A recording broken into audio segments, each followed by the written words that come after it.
Yo fui a hacer un curso en Taiwán que se llamaba Políticas y Prácticas ante Desastres Naturales, porque esto es mucho una cuestión política también. Y tenía compañeros de Haití, de Tailandia, que para ellos era cuando empezamos a explicar sobre Paraguay, decía, ¿ustedes no tienen terremoto? No. ¿No tienen maremoto? Ay, No. Y decía, ustedes son un Bendecidos. país demasiado bendecido. Ay, sí. La cuestión es que, si bien no tenemos golpes tan fuertes, igual la vulnerabilidad es muy similar por el hecho de que no estamos preparados bajo ningún concepto. Bienvenida a Tu Potencial Femenino. Soy Aura Celada y en este podcast, Tu Potencial Femenino, busco incentivar a mujeres como vos a explorar sus capacidades, dedicarse tiempo a sí mismas y a confiar en su poder. Comparto consejos sobre bienestar, productividad, desarrollo personal y entrevisto a mujeres inspiradoras que te van a impulsar a trabajar para cumplir tus metas. Acompáñame, vamos a potenciar energías y así transformar la actitud femenina con la que enfrentamos el mundo. Bienvenidas a todas a un episodio más de Tu Potencial Femenino. Este es el podcast donde damos visibilidad a mujeres de diferentes áreas para mostrar al mundo su potencial y a la vez inspirarte a vos a tomar acción, a trabajar por tus sueños, a cumplir tus metas. En este episodio, hoy hablaremos sobre los desastres que existen en Paraguay y especialmente la vulnerabilidad de las mujeres y las niñas en estas situaciones. ¿Qué tema yo no conocía mucho y ahora tenemos a una especialista que sí sabe muchísimo. Ella es Norma Amarilla. Bienvenida, Norma, a Tu Potencial Femenino. Hola, Aura, muchas gracias. Gracias por este espacio. Dije que estoy un poquito nerviosa porque es mi primera vez haciendo un podcast. Sí. Pero esto es muy ameno. Cuando hablamos me siento muy cómoda contigo, así que espero que continúe así a lo largo de la entrevista. Claro que sí. Bueno, con Norma nos conocimos hace, menos de una semana en un curso de oratoria que estamos haciendo ahora con un grupo de chicas que trabajamos en medios, en publicidad, en marketing. Y bueno, y ahí ella se sentó a mi lado, estuvimos hablando mucho sobre lo que ella está haciendo y me pareció súper interesante. Y incluso vino de Norma la iniciativa de hablar sobre esto en el podcast. Así que hoy vamos a estar hablando de esto. Me parece un tema pendiente, la verdad es que yo nunca escuché mucho sobre esto. Y bueno, así que vamos a hacerle las preguntas en breve. Pero primero le presento, Norma Amarilla es licenciada en comunicación y está especializada en gestión de riesgos de desastres en Taiwán, Uruguay, Argentina y Paraguay. Fue capacitada en la India para el empoderamiento de la mujer. Estuvo en la India en enero de este año, así que genial.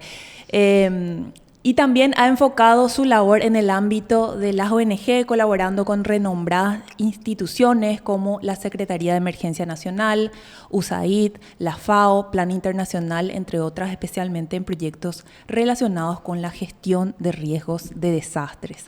Así que esperamos que este episodio hoy te haga reflexionar y también que te haga tomar acción para, de alguna manera, que demos nuestro apoyo, ¿verdad?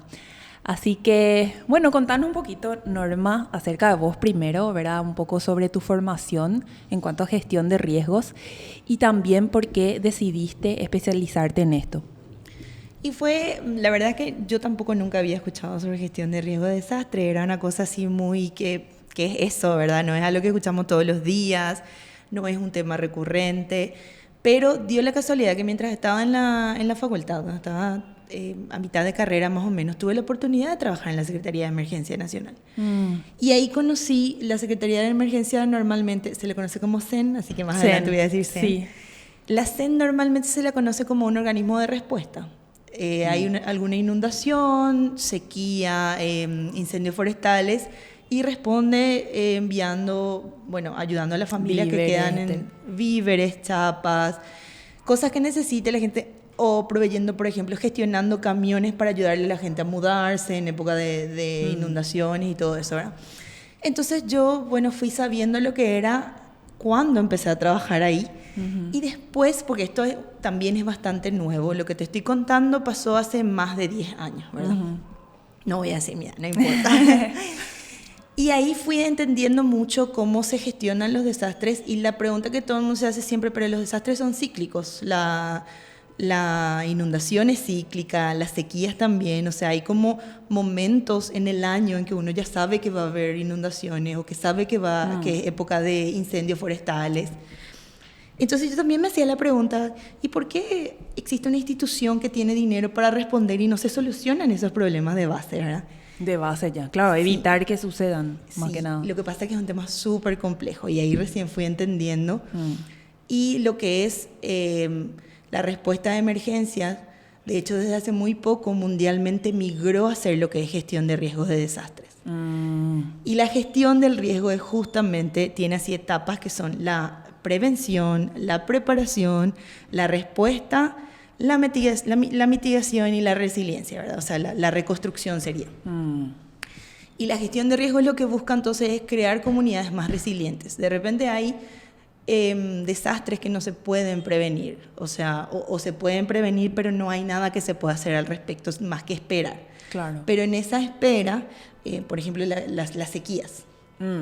No vas a hacer que una comunidad vulnerable de Cazapá se mude de su casa porque dentro de 4 años va a haber una sequía.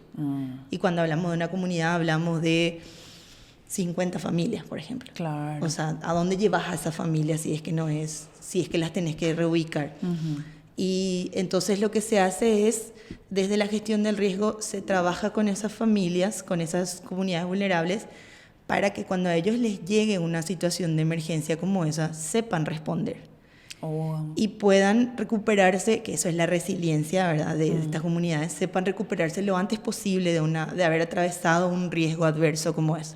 Se llama riesgo adverso porque vos vivís tu vida y de repente te viene una condición diferente a lo que estás acostumbrado o acostumbrada y bueno, y tenés que poder lidiar con eso, aguantar la época de sequía. Existen formas de mitigar eso, existen formas de aguantar eso, existen formas de prevenir también, o por lo menos de prepararse ante ese riesgo. Wow. Entonces vos estabas en la facu, te fuiste a hacer tipo un voluntariado, una pasantía en la CEN. Sí, fue como una pasantía, realmente me y ahí invitaron te a atrapó. trabajar. Sí, y fue una cosa que, o sea, fui aprendiendo, casi que por las circunstancias se fueron dando. Y a medida que iba viendo la posibilidad de hacer cursos estando dentro de la CEN, entonces me metía a estudiar, me interesaba, leía mucho. Tanto así que, bueno, yo creo que mucha gente no sabe, pero existe una política nacional de gestión de riesgo, por ejemplo, que esto salió hace poquito, 2016 más o menos nomás.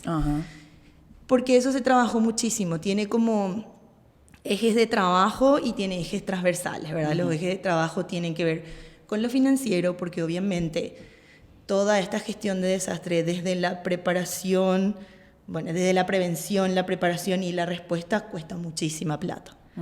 O sea, cuando se declara, por ejemplo, en emergencia una comunidad, una zona, un municipio, se declara en emergencia desde el gobierno central, sería no sé si es de Senado o diputado, ¿verdad? Pero se declara en emergencia y ellos, lo que pasa cuando se declara en emergencia es que tienen la posibilidad de gastar dinero rápidamente porque eso se tiene que responder.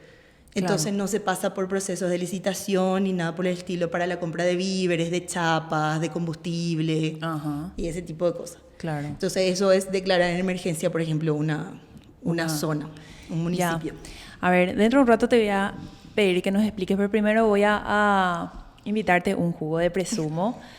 Presumo es una de las marcas que nos apoya en Tu Potencial Femenino. Cada episodio nos trae 3 jugos, 2 para que lleve la invitada y 1 vamos a compartir acá, vamos a probar. Así que decime cuál querés, el de Pachamama, tenemos este de ananá y uno de Pura Vida.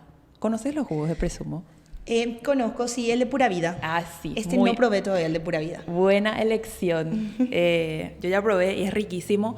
Y Presumo es una marca que me gusta muchísimo también porque conozco a fondo y sé que es bastante, o sea, súper sustentable, todos los valores que tiene. Y una de las cosas que me gusta es que ahora estás ofreciendo un servicio de suscripción donde vos te suscribís, pagas una suma X y ya cada semana te llegan tus jugos, ¿verdad? Entonces así evitas esa idea de decidir hacerte los jugos verdes toda la semana y que después ensucias más que otra cosa, ¿verdad? Sí, ensuciasma un montón. Entonces, o terminas no haciendo, se pudren todas las verduras, ¿verdad? En tu refrigerador. Sí, soy. Sí, soy, ¿verdad? Entonces, con Presumo vamos a evitar eso. Otra de las marcas que también quiero agradecer es a Yoli, que es nuestra emprendedora también, inspiradora, que ella fabrica accesorios con materiales reciclados y es una gran diseñadora que hoy te obsequia un par de aretes que espero que tú... Yo tengo los míos y me tapa el auricular, ¿verdad? Ahí está. Ay, qué lindo. Sí, bueno. Es re lindo. Me encanta. Así que estamos ahí.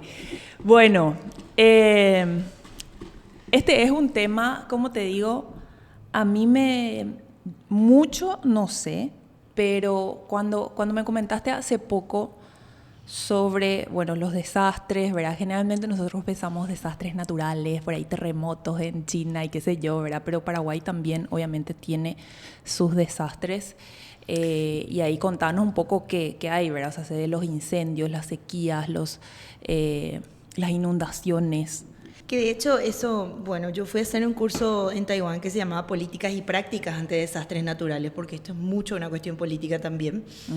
Y tenía compañeros de Haití, de Tailandia, que para ellos era cuando empezamos a explicar sobre Paraguay, decía, ¿ustedes no tienen terremoto? No. ¿No tienen maremoto? Ay, no. Decía, ustedes son un país demasiado bendecido. Ay, sí. La cuestión es que, si bien no tenemos golpes tan fuertes, igual la vulnerabilidad es muy similar por el hecho de que no estamos preparados bajo ningún concepto. O sea, en un país como Chile o como Tailandia, de repente, que está acostumbrado a los terremotos, ellos están muy preparados. O sea, y culturalmente también, ¿verdad? Culturalmente, desde la escuela, las escuelas se les enseñan, ellos tienen tipo materias relacionadas a gestión de riesgo de desastres, en donde a los chiquitos desde la escuela se les enseña cómo tienen que reaccionar si sienten un temblor o si viene el agua, cómo tienen que organizarse ellos para poder ir corriendo hasta algún lugar seguro cuando...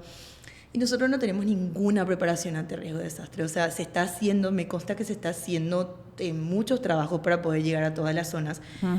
Pero lo que hablábamos antes de tener eventos adversos cíclicos, acá lo que más hay es sequía, inundaciones. Y con las sequías vienen los incendios, ¿verdad? También. No siempre, pero se trabaja de maneras diferentes, porque los incendios forestales se responden de una manera y las sequías se responden de otra manera. Para que te hagas una idea un poquitito de por qué es tan apasionante esto. Es porque o sea, nosotros tenemos de repente lugares en limpio, así acá cerquita, en donde cae una lluvia y una comunidad de 10 familias queda completamente aislada. O sea, una de esas lluvias fuertes que a nosotros durante por lo menos 2 días ellos no tienen caminos por donde salir a comprar sus alimentos. Y ni qué decir en Cazapá o en San Pedro, que tienen muchísimas más vulnerabilidades, ¿verdad? No es una cuestión de que vos le sacás nomás a la gente que está en situación de inundación, no es que le sacás nomás y le llevas a un asentamiento. Sino que es mucho más difícil porque cuesta llegar hasta ellos. Hay comunidades en donde solo se llega en helicóptero, por ejemplo, cuando hay una lluvia fuerte. Entonces, y eso es porque no tenemos ninguna educación sobre gestión de riesgos. ¿Y tienen alguna especie de mapeo de comunidades? Existe. No sé, el censo quizás estuvo un poco adaptado a eso de este año o cómo. Existe. De hecho, que hace unos años yo trabajé en un proyecto que hizo un mapa de riesgos del Paraguay. En donde vos entras al mapa y podés, que eso es propiedad del Ministerio de Agricultura, porque el proyecto en el que yo trabajé le donaba eso al Ministerio de Agricultura, ¿verdad? Entonces vos entras al mapa y le haces clic en la zona y te dice cuáles son los riesgos que tienes, si es riesgo de inundación, de sequía, de incendio forestal. Entonces también es una herramienta para inversores, por ejemplo, para saber si pueden invertir ahí en ganadería o en plantaciones o cosas por el estilo. ¿Qué es lo que yo más vi en todo esto? Y por eso relacionado un poco a lo que estoy tratando de desarrollar, que es la cuestión de género, ¿verdad? Bueno, en ese proyecto justamente que te dije, ese proyecto tenía como 3 aristas. Uno es el tema de políticas públicas, donde se trabaja con los municipios, con los gobiernos locales, que son las gobernaciones, y con el gobierno central, que ahí entra el Ministerio de Agricultura, la CEN y cualquier otra, la Dirección de Meteorología, porque tiene que dar alertas tempranas para avisar que va a haber algún tipo de evento adverso, ¿verdad? Y eso es, digamos, la parte política. Después hay una parte social, en donde obviamente también tenés que trabajar con la gente, porque esta gente que está en una situación de muchísima vulnerabilidad. De hecho, que el hecho de que vivan en zonas inundables, por ejemplo, ya es una vulnerabilidad. Porque, bueno, vos y yo no elegiríamos ir a vivir en una zona que sabemos que se va a inundar en un par de años o en 4, ¿verdad? Pero son personas que encontraron como única opción vivir en ese lugar. Claro. Entonces se asientan ahí y hay veces que por generaciones están asentadas en ese lugar, a pesar de que es un lugar que constantemente sufre inundaciones. Pero les queda cerca del trabajo, ya tienen ahí hecho la familia, la vida, las comunidades, entonces les es más fácil salir nomás cada 4 años, ir a un asentamiento, estar ahí un mes y volver otra vez a esos lugares. Wow. Yo sé que suena un poco ilógico, pero es una cuestión social demasiado profunda. Claro, o sea, no es social y es como que ya parte de su cultura o de lo que vieron siempre en familia, ¿verdad? Por supuesto, muchas son personas que no tienen ni siquiera acceso a agua potable, a luz, y no te estoy hablando de un lugar súper alejado, no, estamos hablando de a 1 hora de la capital, ¿verdad? Sí. Bueno, pero también están lo que son a 5 horas de acá, que es súper tierra adentro, o sea, tenés que salir de la ruta, y esas son comunidades que una lluvia mínima y se quedan aisladas. Ya no pueden ni entrar ni salir porque sus caminos no son transitables. Claro, imagínate ahí una emergencia que tengan, ¿verdad? Alguna enfermedad que tengan que eso ir ya ahí. Es imposible, no, o sea, eso ya ven ellos nomás la forma de solucionarse. Y una tercera arista, que te dije, la primera es políticas públicas, la segunda tiene que ver con lo social, y la tercera lista que es seguridad alimentaria. O sea, obviamente cuando ocurre una situación de emergencia, lo primero que vos tenés que hacer es asegurar que esas personas pueden seguir alimentándose. Entonces, todo lo demás queda en tercer lugar. En cuarto luego. Y ahí hablamos, bueno, asegurás la alimentación, por ejemplo, a través de granjas en las casas, de huertas. En algún proyecto hicimos huertas sustentables, por ejemplo, con las personas, huertas verticales le llamaban, que era un espacio chiquitito que ellos tenían en su asentamiento, donde podían cultivar sus propias verduras y hortalizas para comer. Y además criaban pollitos, gallinas y todo eso para no quedarse sin comida cuando quedaban aisladas. Claro. Dicho esto, solamente se asegura la subsistencia. Todo lo demás está en un 10º lugar, como te decía, porque obviamente vivir hacinados en un asentamiento, por ejemplo, significa muchísima delincuencia, muchísima exposición de mujeres y niños a todo. O sea, hacete la idea de que una familia de 5 personas, mamá, papá, un hijo, 2 hijas, viven todos en una casa de chapa y madera, ¿verdad? Sí. Viven todos en el mismo lugar, una casa al lado de la otra. Entonces, sé que la Fiscalía tiene muchísimas denuncias de violencia intrafamiliar en esos lugares. Corre muchísima droga, corre muchísima, bueno, como te dije, delincuencia. Y están aislados. Pasan otras cosas, como por ejemplo en algún momento sé que la Secretaría de Emergencia habilitó albergues en las zonas militares, por ejemplo, que son albergues que tienden a ser albergues modelo porque se trabaja interdisciplinariamente. Se le invita al Ministerio de Salud, se le invita al Ministerio de Educación, se le invita al Ministerio de la Mujer, entonces se hacen espacios súper amigables para todas las personas. Pero se tiene que entender que estas son familias que están en situaciones de vulnerabilidad, inclusive relacionadas al sistema. Muchas de estas personas no tienen cédula o tienen algún tipo de denuncia por la cual, si presentan su cédula al militar al entrar, ya pueden ser llevados a la cárcel. Claro. Y cosas así que todo hace más complejo. Todo hace más complejo. Entonces, lo que hacen es buscar sus propios espacios donde poder asentarse. Ah, ya. Y ahí ves muchas situaciones de vulnerabilidad de las mujeres. Ajá. Muchas. Bueno, y esto, a ver, contame cómo fue un poco sobre este curso que hiciste en la India y cómo fue donde vos empezaste a observar esta necesidad de ver que las mujeres y las niñas están en una situación aún mucho más vulnerable en esos contextos, ¿verdad? La primera vez que yo escuché, o sea, que escuché más fuerte de esto fue en la pandemia, ¿verdad? O sea, en la pandemia dijeron que, bueno, se aumentó considerablemente en las denuncias de violencia intrafamiliar, ¿verdad? Por una cuestión de que estaban más expuestas, ¿verdad? Y bueno, y cuando vos me comentaste que en situaciones así de riesgo, de emergencia, las mujeres y las niñas están aún más. ¿Cuándo fue la primera vez que vos viste esto directamente y cómo fue que te fuiste a la India a especializarte en esto?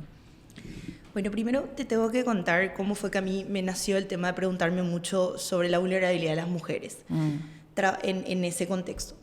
Trabajando mucho con proyectos, con Agriboca, que es una de las organizaciones con las que trabajé, nosotros nos dimos cuenta, de hecho que en todos estos proyectos lo te das cuenta, trabajando con las comunidades, que hay muchísimas mujeres líderes de hogar. Que hay mujeres líderes de hogar, hay muchas mujeres líderes de comunidades, y que son siempre, son siempre referentes, ¿verdad? Siempre es ña fulana la referente. O sea, si vos querés llegar a esta comunidad, tenés que ir a hablar con ña fulana, ella te tiene que dar permiso para que vos entres a su comunidad a ofrecer el servicio de tu organización, de tu empresa, de lo que sea.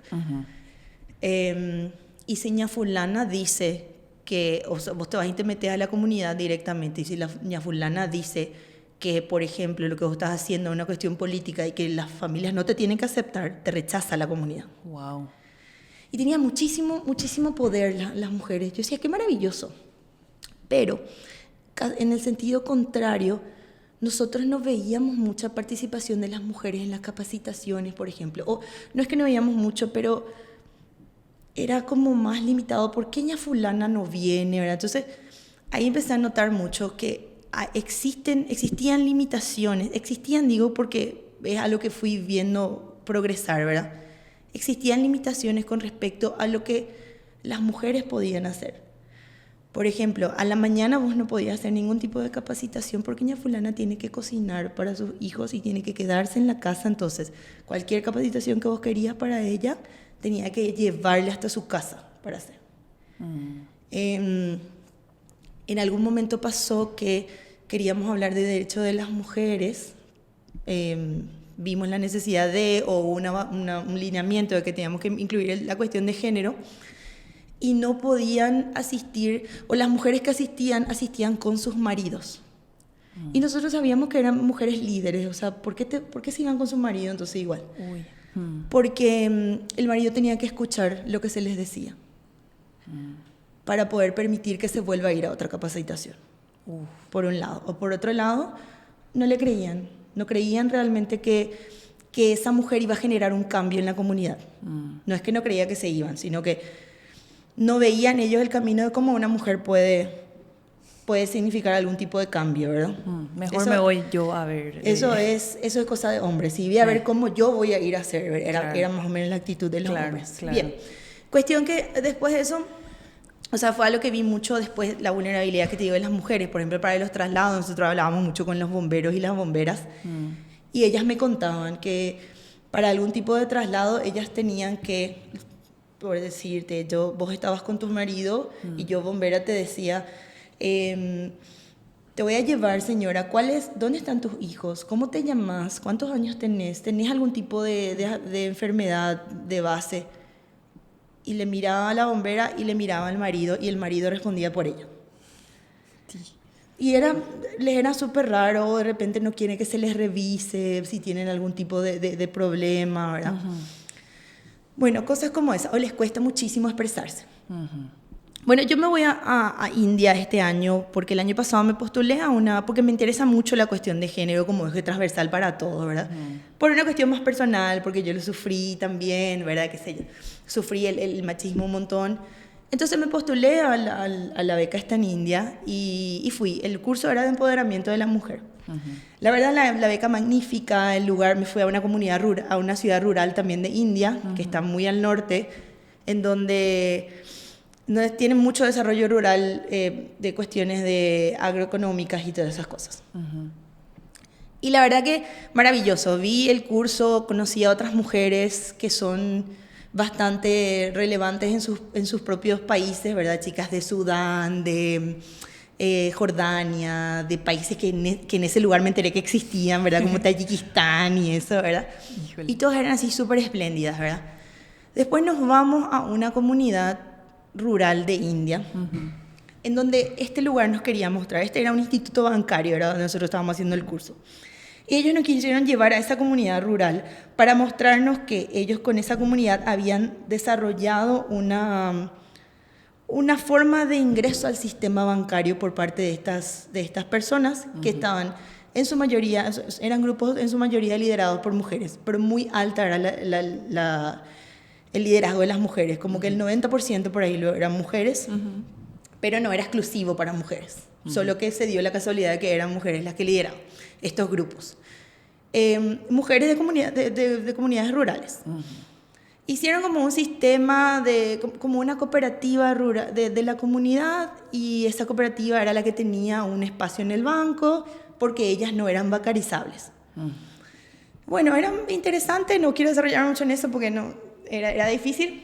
Entonces una de nosotras que estábamos en el curso le preguntan a las mujeres que hablaban solamente hindi, no hablaban inglés, mucho menos español, ¿verdad? Le preguntan cuál fue una de las mayores amenazas que ellas encontraron o obstáculos que encontraron al hacer eso. Y ellas dicen que nuestros maridos no creían que nosotras podíamos hacer. Que cuando nos juntábamos para las reuniones, y eso los maridos nos tenían que acompañar porque no creían. Y ahí eso a mí me voló la cabeza porque dije, estoy a 17.000 kilómetros de distancia de donde yo trabajo, exactamente lo mismo que estas personas están pasando, ¿verdad? El tema de que estas mujeres no cuentan con credibilidad por el hecho de ser mujeres. Wow. Tal cual como las mujeres líderes que yo conocí en comunidades vulnerables en mi país. Wow. En otro idioma, y ahí me di cuenta de que estamos peleando todas contra lo mismo, básicamente, que tenemos las mismas amenazas, los mismos obstáculos. Y uno dice, ¿cómo puede ser un país una cultura tan milenaria como la India? Y sí puede ser, y pasan ese tipo de cosas. Claro, y a vos ahí te llevó al instante a lo que vos habías vivido sí. en Paraguay, la misma cosa. Tal cual. Que vos decís, no tiene ninguna limitación física. Es una cuestión de credibilidad, de que no se cree que una mujer puede ser organizadora de un grupo para llevar a tal parte, por ejemplo. Sí puede ser de repente una política, alguien que, ¿cómo te voy a decir? Que habla mucho, pero no la reconocen como una líder. Pero siendo que sí es, o sea, es líder claro. de su casa, de su comunidad, hace un montón de cosas, pero después otra vez como que es contradictorio. Sí, es súper contradictorio. Y bueno, y es todo un problema porque mismo en las comunidades indígenas que también están en situaciones de vulnerabilidad, hay muy pocas mujeres líderes en esas comunidades vulnerables, entonces cualquier vulnerabilidad que vos veas en las mujeres que de repente pueden llegar a tener necesidades diferentes por estar embarazadas o por estar con el periodo o por cosas por el estilo, tenés que hablarlo primero con el cacique. Y de por ahí el cacique tiene que aprobar que el marido te apruebe, por ejemplo. Dios mío. De verdad, son cosas que uno no, desde acá, desde nuestro centro, digamos, de la ciudad, no vemos, no reconocemos. Claro. Pero que también, digamos que hay un poquito o bastante de eso acá, en Asunción, en la capital. O sea, hay bastante. Yo te digo, personalmente a mí me cuesta mucho creer en mí misma, ¿verdad? Y muchísimas veces me pregunté de dónde viene todo esto, ¿verdad? Y me empecé a observar esto y veo que para los hombres no es tan difícil creer en que sí van a poder y qué sé yo, ¿verdad? O sea, nosotras tenemos, ahora la semana que viene en uno de estos episodios voy a hablar con Carla Casanelo justamente del síndrome de la impostora, que esta es una cuestión social, de que no solamente es, o sea, es que toda la sociedad te está diciendo, no podés, ¿verdad?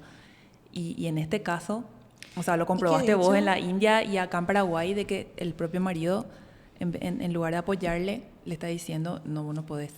Y que sí, que el propio marido de repente es, o sea, ellas se realizan como líderes a pesar del marido, no es con la pareja como apoyo. Claro, exactamente, y eso es muchísimo más impresionante otra vez, ¿verdad? De cómo pueden sobresalir con su liderazgo en ese contexto, ¿verdad? En esa situación, esa falta de apoyo. Y sí, la verdad que es sumamente impresionante y el hecho de que, como vos decís, ¿de dónde viene esto de que no creemos en nosotras mismas? Acá luego a nosotras nos cuesta, con todas las herramientas que tenemos, con todo el acceso, con todo el acceso, con toda la red de mujeres que vamos creando y que sí, vamos, vos podés, que si yo, o sea, tenemos cada vez más muestras, pero eso en comunidades vulnerables es una cuestión muy alejada, o sea, ni siquiera llega a ellas ni siquiera llega el cuestionamiento de por qué no me permiten, porque yo soy mujer, no se preguntan esas cosas. ¿Y qué fue lo que por ahí sí viviste, que por ahí te tocó, te impresionó, no sé, algunos talleres, algunos acercamientos que sí pudiste tener quizás más íntimamente con personas que sí se abrieron y te pudieron llegar a decir un poco más sobre esto? ¿Encontraste algo? Bueno, hay dos contrastes muy fuertes en estas situaciones de vulnerabilidad, sobre todo en lugares más alejados, mucho más alejados, digamos que lugares así como varias zonas en San Pedro, en Guairá, y eso que son realmente muy alejados, ¿verdad? La zona de Cazapá y eso que son comunidades, además de que sufren la vulnerabilidad de algunas emergencias como sequía y sequía sobre todo, existe eso, pero también hay una brecha educacional demasiado grande. O sea, están las niñas están las mujeres, ¿verdad? Que te hablan muy desde su derecho. Yo sé que esto no tiene que ser así, pero a mí me maltratan porque esto y porque aquello, ¿verdad? Y por el otro lado están las mujeres que no hablan. No hablan, les cuesta muchísimo expresarse y por más que vos intentes ponerle opciones tipo selección múltiple, ¿verdad? Te sentís enojada, te sentís triste, te sentís vulnerable. ¿Cómo te sentís? Sí, te dicen. Y eso es dificilísimo de trabajar, porque vos no sabés realmente qué es lo que le está pasando y no podés invadir tanto tampoco tu oferta de ayuda para salir de esa vulnerabilidad. Entonces, y después pasa muchísimo que en un contexto de emergencia lo urgente no deja pasar lo importante, ¿verdad? Entonces, claro, solucionar ya nomás, sacarle del agua a los que están siendo inundados, darle de comer a los que están sufriendo sequía, apagar los incendios que te llevan. Apagar incendios lleva muchísimos recursos, muchísimos recursos. Estamos hablando de dinero, estamos hablando de herramientas, estamos hablando de recursos humanos. Y todos los focos están en apagar los incendios, literalmente. Literalmente en apagar los incendios, mientras hay niñas que no se van a la escuela por 3, 4, 5, 6 meses. Y que o puede ser en primer grado, que no va a aprender a leer ni escribir, o puede ser en tercero de la media, que ya no va a terminar el colegio. Entonces hay muchísima en estos espacios de vulnerables hay muchísima deserción escolar. Sí. Y por supuesto la primera que deja de trabajar es la niña, no el niño. Porque, bueno, las mujeres en general, no solamente niñas, dejan de trabajar porque se tienen que quedar a cuidar la casa, a cuidarle a los hermanitos, ¿verdad? También o sea, yo también escuché una vez que dejan de enviarles las familias o las madres a sus hijas al colegio a cierta edad porque ya tienen miedo de que sufran abuso, o sea, prefieren tenerlas en su casa, y es algo que pasa más en niñas que en niños, ¿verdad? Y bueno, o sea, ahí es impresionante porque tienen que decidir entre cuidarle a ella y que se quede nomás en la casa en vez de enviarle al colegio que aprenda, porque ahí es como que está más... o sea, salir de la casa y que eso signifique estar más en riesgo de algún abusador o qué sé yo, ¿verdad? Eso fue lo que también escuché, pero sí es evidente, o sea, hay estadísticas de que las mujeres, o sea, las niñas desertan antes que los varones, y eso vos viste también. Sí, como te dije, en los asentamientos, por ejemplo, están súper expuestas las mujeres a violaciones, a maltratos, a deserción escolar. Hay muchísimas más vulnerabilidades, o sea, las vulnerabilidades propias de la mujer están mucho más potenciadas en un contexto de emergencia. Y enfocando un poquito, la verdad es que desde lo que nosotras podemos hacer primero es empatizar.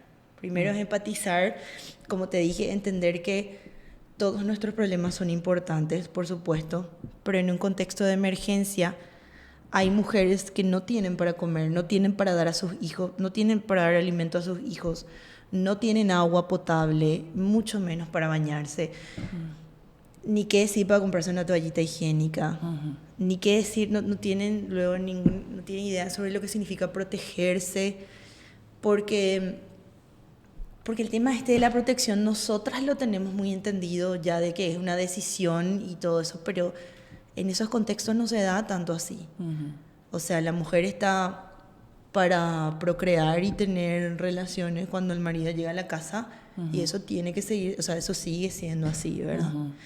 Y eso ves cuando está, o sea, ves como una problemática cuando están hacinados en un asentamiento, por ejemplo.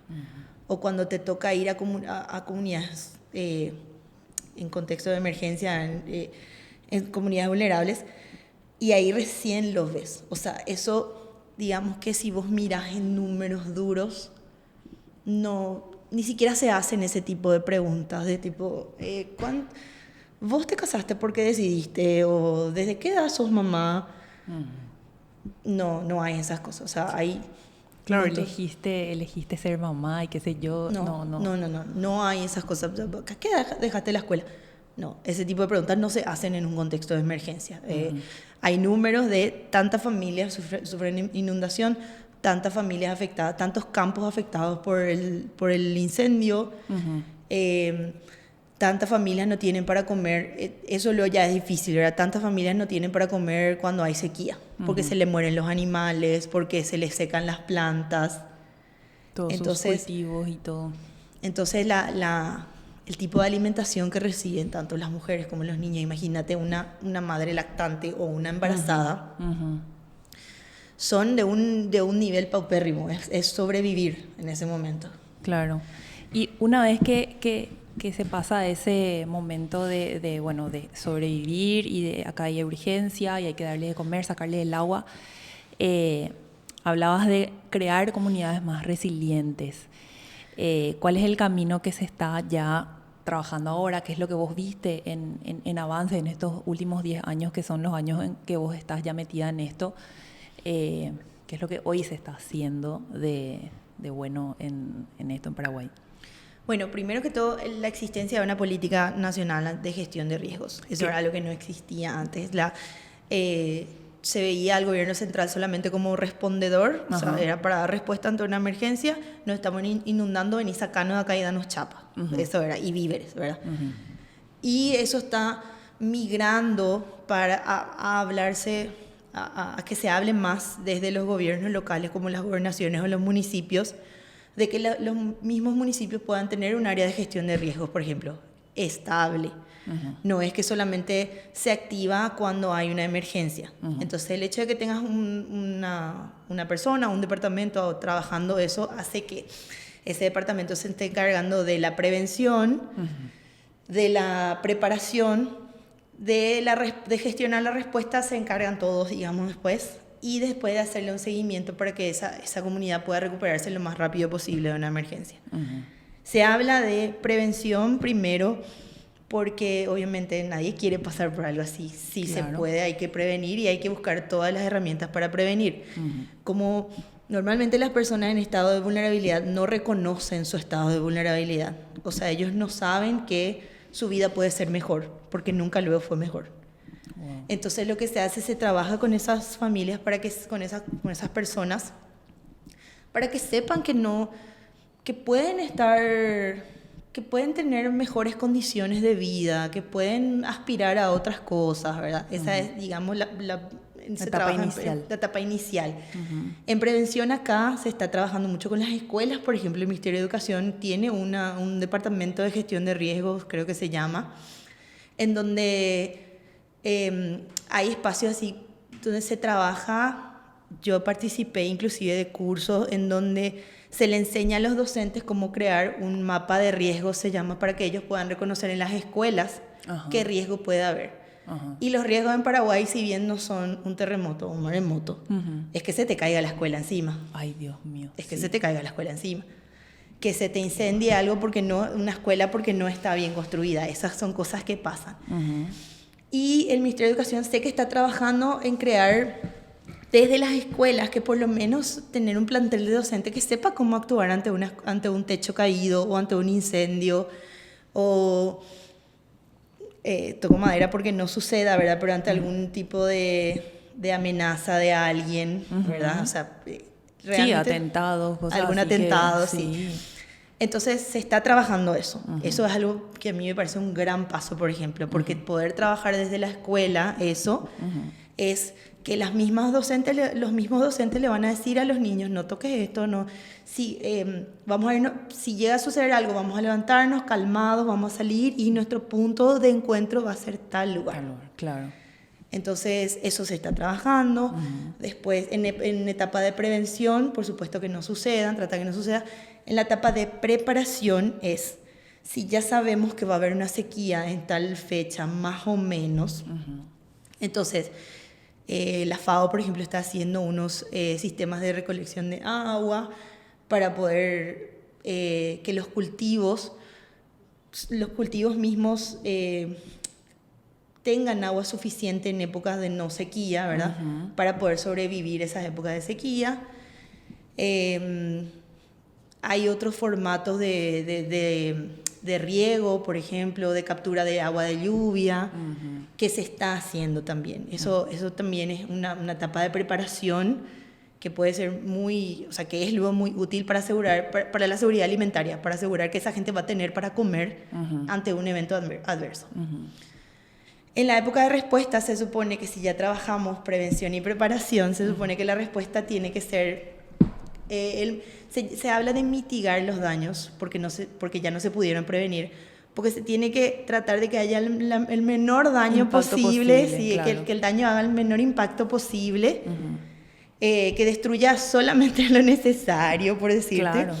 Y que después esas comunidades, ya después, cuando reciban la respuesta, sean capaces de... Listo, acá pasó algo, pero nos ponemos a las pilas y volvemos a crear nuestra comunidad y salimos adelante. Porque esa etapa de recuperación puede tardar, dependiendo del evento, 1 mes, 2 meses, 1 año, o puede no llegar nunca. O sea, puede no recuperarse nunca, por ejemplo, en las comunidades. Claro. Que pasa también.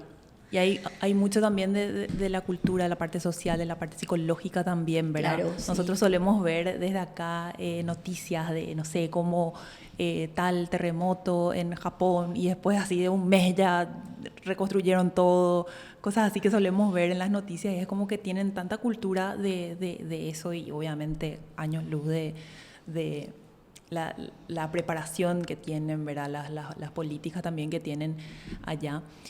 Pero supongo que sí, que va muy de la mano con la cultura, la parte social, psicológica. ¿Cómo es esa parte de la resiliencia en ese aspecto? Y para mí igual la base es la empatía, porque como vos decís, cuando vemos que un terremoto sucedió en tal lugar, decimos: nunca va a pasar acá. realmente somos un país bendecido, dicen la gente, ¿verdad? Porque sí, qué suerte que eso nunca hay acá. Qué suerte que eso nunca hay acá. Pero tenemos otro tipo de desastres y nos cuesta muchísimo recuperarnos de los desastres que para cualquier otro país sería mínimo. Sí. ¿Entendés? O sea, una sequía para cualquier país que sufra de maremotos y terremotos sería mínimo. Sí. Y a nosotros nos cuesta muchísimo recuperarnos de eso. Porque como que ya tenemos pues normalizado eso, ya no lo vemos como un evento adverso, sino que vamos a mudarle nomás otra vez a la gente, van a estar un rato acá, después se van a ir, van a volver otra vez en época de inundación. Y eso no tiene que ser normal. Claro, años y, o sea, décadas que estamos sufriendo eso desde siempre. Y eso no es normal. Claro. Y por eso te digo el tema de la empatía, no creer que allá nomás pasa, no creer que a nosotros no nos va a afectar de alguna manera un maremoto o un terremoto. No nos afecta eso, pero nos afectan otros desastres. Claro. En un principio. Por eso que yo digo así, la empatía es darte cuenta de cuáles son tus situaciones de emergencia, ¿verdad? En tu país, en tu comunidad. Con el tema de la prevención es entender que hay muchas cosas que son prevenibles. Y son prevenibles con base científica. O sea, existe datos, existe una... Bueno, acá tenemos mucho, por ejemplo, una de las emergencias que nosotros más constantemente tenemos y que sentimos mucho acá en la ciudad es el tema de los raudales. Ay, sí. Y eso es porque no tenemos ninguna prevención, ninguna preparación de nada. Sé que ya se habló mucho también de esto, pero a mí me desespera la cantidad de estaciones de servicios que hay. Eso para en materia de gestión de riesgos es gravísimo. O sea, si llega a haber una explosión en alguna, ojalá que no pase, tocamos madera, ¿verdad? Si llega a haber una explosión en alguna estación de servicio acá en Asunción, explota la ciudad, porque no es una cosa que... Aunque vos vivas, porque el otro día me dice una amiga, yo sé que está mal vivir frente a una estación de servicio, pero da igual si es que explota a 10 cuadras. A 10 cuadras igual me va a agarrar. Porque todos tenemos una estación de servicio al menos a 10 cuadras, ¿verdad? Nosotros tenemos acá 4 a 3 cuadras, o sea, una locura. ¿Cuál es el sistema de prevención que se usa para eso? O sea, no, si eso explota, no vas a poder contener de ninguna manera. Y Asunción no es una ciudad resiliente. O sea, si algo así pasa, nos va a costar muchísimo recuperarnos de una cosa así, porque nuestras salidas son demasiado alejadas. Nuestras salidas de la ciudad, te voy a decir, son muy alejadas. O sea, ¿cómo va a pasar si nosotros llegamos a tener un evento adverso como ese, verdad? Nosotros acá de repente en Asunción no sufrimos sequía, sí sufrimos inundaciones, pero no sufrimos incendios forestales, excepto lo de la costanera, pero como que está cerca otra vez no. ¿Qué pasa si tenemos un incendio así? Que de hecho, en realidad la Secretaría de Emergencia se creó luego por el incendio de Cuadolaños, que fue para dar respuesta a eventos adversos así de rápido. Pero yo te vine hablando de eventos climáticos, porque es con lo que más se trabaja con las comunidades, con el tema de seguridad alimentaria, políticas públicas y cuestiones sociales. La cuestión social es demasiado difícil, sobre todo por el hecho de que hay que entender que cuando uno sufre una emergencia es sobrevivir, es el día a día. ¿Cómo le vas a ir a hablar a esa gente de prevención? ¿Cómo le vas a querer hacer? Vení, vamos a sentarnos acá a hacer un mapa de riesgos de tu comunidad. No, necesito comer. Ni siquiera cada día. Cada día. Mi hija no se está yendo a la escuela, mis hijos tienen problemas de piojos en la cabeza. Te digo así, cuestiones súper básicas, pero que es imposible salir de esas comunidades o es muy difícil salir de esas comunidades para llegar hasta un centro de salud, por ejemplo. Entonces, sus problemas son demasiado graves como para que vos, en el día a día, como para que vos le estés hablando. Vamos a mirar un poquito más allá y para prevenir este riesgo vamos a hacer tal cosa. Para que vos estés preparada por si viene, no les importa. O sea, ellos pueden morir mañana y no saben, es vivir 100% el día a día. Entonces, todos sus recursos económicos, emocionales, personales, están todos destinados a vivir el día a día. Entonces, y ahí va otra vez con el tema de la empatía, y eso no se puede juzgar. Claro. Nosotros normalmente vemos, no sé si te pasa, pero vas de repente por algunos lugares donde están asentadas las personas que sufren de inundaciones acá en la ciudad, que son los famosos damnificados, Ujú. y no nos gusta verles. Decimos, pero esta gente luego tal cosa, pero esta gente luego son todos unos delincuentes, ¿verdad? Porque quieren, están así, dicen. Porque quieren estar así. Y eso es para mí un desconocimiento total del problema social que significa la falta de gestión de riesgos. Ujú.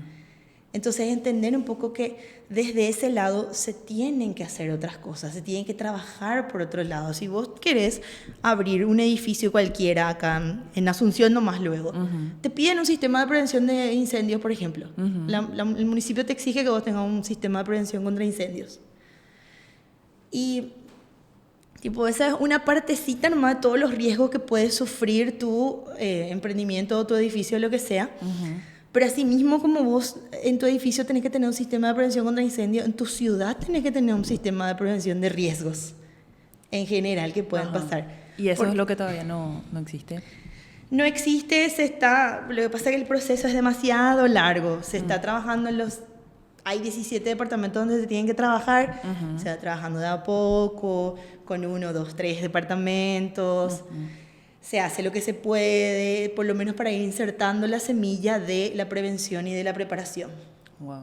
Por lo menos que la gente alguna vez en su vida haya escuchado sobre los productores, por ejemplo, los campesinos, que son productores agrícolas, que alguna vez en su vida, yo conocí productores en este trabajo que tienen 50 años siendo productores, o sea, desde los 15 años que están trabajando con su familia, y hace 50 años que están siendo productores, y 65, ¿verdad? Recolectores de maíz, de mandioca, etc.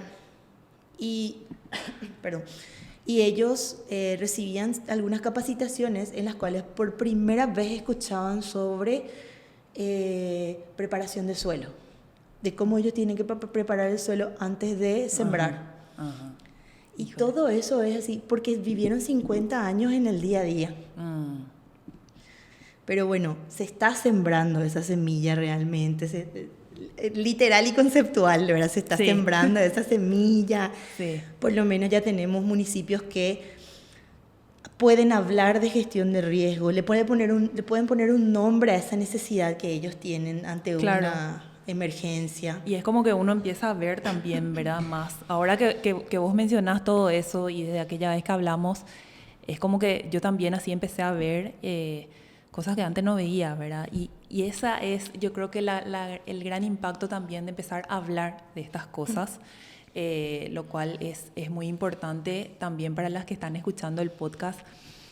Yo quisiera saber un poco qué podemos hacer, qué podemos hacer las personas comunes y corrientes desde nuestro lugar para apoyar a toda esta iniciativa y hacer que, bueno, mitigar un poco más todos los riesgos y hacer que estas cosas así evolucionen más. Bueno, para mí el primer paso, como te dije hace rato, es la empatía. O sea, entender que la gente no está así porque quiere, primero que todo, ¿verdad? Segundo, el paso que vos estás dando, mira a tu alrededor y ve cuáles son los riesgos que existen a tu alrededor. Y cuando te digo a tu alrededor, te digo en tu casa, en la calle, pero también en las noticias, por ejemplo. Cuando ves las noticias que pasó algo en Caguazú o en San Pedro, en Guairá o en donde sea, entender, o sea, sé empático con respecto a qué tipo de vulnerabilidades viven esa gente que son súper distantes a las vulnerabilidades que nosotros podemos tener acá en la capital, ¿verdad? Entonces la empatía es poder mirar un poco más de ese lado, es verlo desde el punto de vista de la vulnerabilidad de las personas en general, pero nosotras de las mujeres en particular, ¿verdad? Me pasa mucho que leo, por ejemplo, no se puede tomar el camino fácil para hacer tal cosa, leo en redes sociales, ¿verdad? No se puede tomar el camino fácil para bajar de peso, no se puede tomar el camino fácil para llegar a tal parte. Y tener esa mirada juzgante es desconocer la vulnerabilidad de cada persona en cuanto al contexto que tiene. O sea, como te dije antes, yo trabajé con comunidades, en Limpio, que eran chicas que salían de su asentamiento, caminaban durante 20 minutos a la noche para tomar un colectivo y venía a trabajar en un BI, por ejemplo. Oh. Ay, dije marca. Nada, no importa. No, tranquila. Pero Entonces, sí se entiende. Por eso es que te explico de esta manera, para Claro, que entiendas la y empatía. es la cajera del Big que te está cobrando está a vos cobrando. tu birra del viernes por la noche. Y ahí está donde podemos poner de nuestra parte también, ¿verdad? De entender que nuestras vulnerabilidades como mujer se ven hiperpotenciadas en un contexto de emergencia, en un asentamiento, en un lugar. Saber que existe gente que no tiene para comer, así de verdad no tiene para comer después de una lluvia, por ejemplo. Entonces, ahí es donde yo digo el tema de la empatía. Eso es una de las cosas que podemos hacer y que para mí es ya nomás. Así, Claro, eso es lo más una inmediato práctica, que puedes hacer. un ejercicio constante Sí. que cuando te toque vas a poder quizás accionar más rápido, ¿verdad? Responder más Sí. rápido ante una Siempre ayuda. se dice, no sabes por lo que está pasando el otro. Y no sabes, pero yo te estoy contando de que una de las opciones es que esté viviendo en un asentamiento donde tiene que caminar y tiene todo este tipo de vulnerabilidades. Maneja esa posibilidad, ¿entendés? Así como que tener en cuenta que esa puede ser una posibilidad. Lo otro que yo creo que podemos hacer es, si están trabajando en empresas, si estamos trabajando en empresas o en organizaciones o mismo desde el gobierno, en entes públicos, tener en cuenta que un contexto de emergencia significa resolver ya nomás. No hay mucho tiempo para pensar ahí, ¿verdad? Entonces, es como vos ves una ambulancia, por ejemplo, que estás viniendo y te apartás, ¿verdad? Entonces, claro, eso que tenemos de automático ya, ¿verdad? Sí. En el tráfico. Bueno, lo ya mismo en un respondemos. contexto de emergencia si estás trabajando a un nivel. O sea, No pienses mucho. No pienses mucho. Todo lo que puedas donar, todo lo que puedas ayudar, todo sirve. Entender que, por ejemplo, cuando los bomberos están trabajando para apagar un incendio forestal, si te piden chicle, llévales chicle. Si te piden agua, llévales agua. Porque vos podés decir, ¿qué les va a servir lo que sirve? Ayuda muchísimo. De verdad, eso es gente y son contextos en los que no hay acceso a poder agarrarte una manguera o tomarte de la canilla agua. Entonces, todo lo que se pueda donar es de nosotras, pero también todo lo que se pueda invertir en cuanto a recursos, por lo menos de comprensión a gente que maneja los riesgos, desde, como te dije, desde nuestros espacios ya laborales, entender y darle interés. Pasa mucho también que existe gente que maneja gestión de riesgo o prevención de riesgo en empresas, y que no se les da mucha bola porque no hacen luego nada, entre comillas, ¿verdad? Y sí hacen mucho porque la prevención, o sea, que haya un sistema de prevención es muchísimo. Claro. Y por supuesto que no te vas a dar cuenta hasta que pase una emergencia. Hasta que pase, exactamente. Ese yo creo que es el gran tema y bueno, todos vivimos la experiencia de la pandemia, ¿verdad? Y también se vio mucho la respuesta de Paraguay, esa parte social, esa parte solidaria. Creo que aquella vez se notó, o sea, cada uno de nosotros notamos más porque, bueno, fue una situación especial, pero es muy importante saber que estas cosas siguen pasando. Como vos misma decís, después de una lluvia fuerte, están pasando un montón de cosas que quizás nosotros tipo ya nos recuperamos al día siguiente, ¿verdad? Acá en la ciudad y con todos los privilegios que tenemos, pero hay mucha gente que se le hundió muchísimo más otra vez todo y que la tiene mucho más difícil, ¿verdad? Así que, bueno, Norma, la verdad es que es muy ilustrada toda esta charla. Para mí es muy lindo conocer sobre esto y realmente me llevo bastante como para seguir observando y para seguir ayudando todo lo que pueda desde mi lugar. También les invito a todas las que están escuchando esto y te agradezco mucho que quisiste venir acá al podcast a contarnos un poco sobre esto. Y te pido que por ahí nos digas dónde te podemos seguir, por ahí, no sé, tus redes sociales o contactarte para más información, contarnos un poco dónde podemos contactarte por si quieran trabajar también contigo ya formalmente, ¿verdad? Gracias, Auda. La verdad es que Yo encantada realmente de hablar de este tema de gestión de riesgo porque sé que no es un tema que se hable mucho. De hecho, no sé si existen muchos comunicadores, sé que existen comunicadores trabajando en esto, pero así con especialización en gestión de riesgo. Entonces, es como una semillita que yo quiero implantar siempre en la conversación, desde donde yo entiendo, porque hay muchísimo más que se puede saber sobre esto, por supuesto, Claro. ¿verdad? Y además es para mí como una dosis de realidad, porque en el otro lado yo trabajo también en el área comercial. Esto te había contado, yo tengo una agencia de PR Sí. que me toca trabajar mucho con las marcas y con los influencers y con la prensa y todo eso. Y es para mí el tema de gestión de riesgo es mucho pisar tierra, entender que existe lo chic que pueden ser las marcas, trabajar con influencers, pero en el otro lado existe una realidad completamente diferente y para mí es demasiado importante que sepamos que existe esa otra realidad. Así que te conté todo esto porque, bueno, está mi agencia, que es NEAD, Sí. que es para trabajar con influencers también, Sí. ¿verdad? Pero mis redes sociales personales son @norma_amarilla, con una sola A. Norma Amarilla. Sí. Con una sola A. Es Sí. Norma Rilla. Sí, Okay. más o menos. Y bueno, igual vamos a poner acá los enlaces en la información del episodio.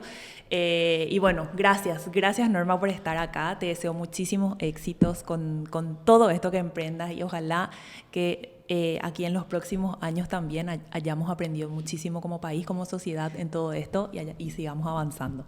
Muchísimas gracias. Gracias a vos, gracias. Gracias por escuchar Tu Potencial Femenino. Te animo a que explores aún más tu capacidad excepcional como mujer, dedicándote tiempo y confiando en tu poder. Comparte este episodio con tus amigas para potenciar nuestras energías y así transformar la actitud femenina con la que enfrentamos el mundo.